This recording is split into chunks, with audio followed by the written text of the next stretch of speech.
আমি 18 কোটি বাংলাদেশের মানুষকে মুক্ত করার জন্য কাবরেরার পদত্যাগ চাচ্ছি। কোচ হ্যাভিয়ের ক্যাব্রেরাকে নিয়ে ঘরোয়া ফুটবলে নানা বিতর্ক চলছে। স্প্যানিশ এই কোচের দল নির্বাচন ও ফুটবল কৌশলে অপরিপক্কতা দেখছেন ফুটবল সংশ্লিষ্টরা। এবার তার পদত্যাগ চাইলেন বাফুফের নির্বাহী সদস্য সাখাওয়াত হোসেন ভূঁইয়া শাহীন।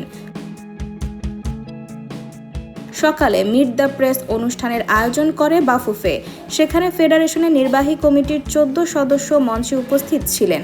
সংবাদ সম্মেলনে সিঙ্গাপুর ম্যাচের টিকিট এবং দর্শক অব্যবস্থাপনা সহ বিভিন্ন অব্যবস্থাপনা থেকে শিক্ষা নেওয়ার প্রতিশ্রুতি দেন সভাপতি তাবিত আউয়াল।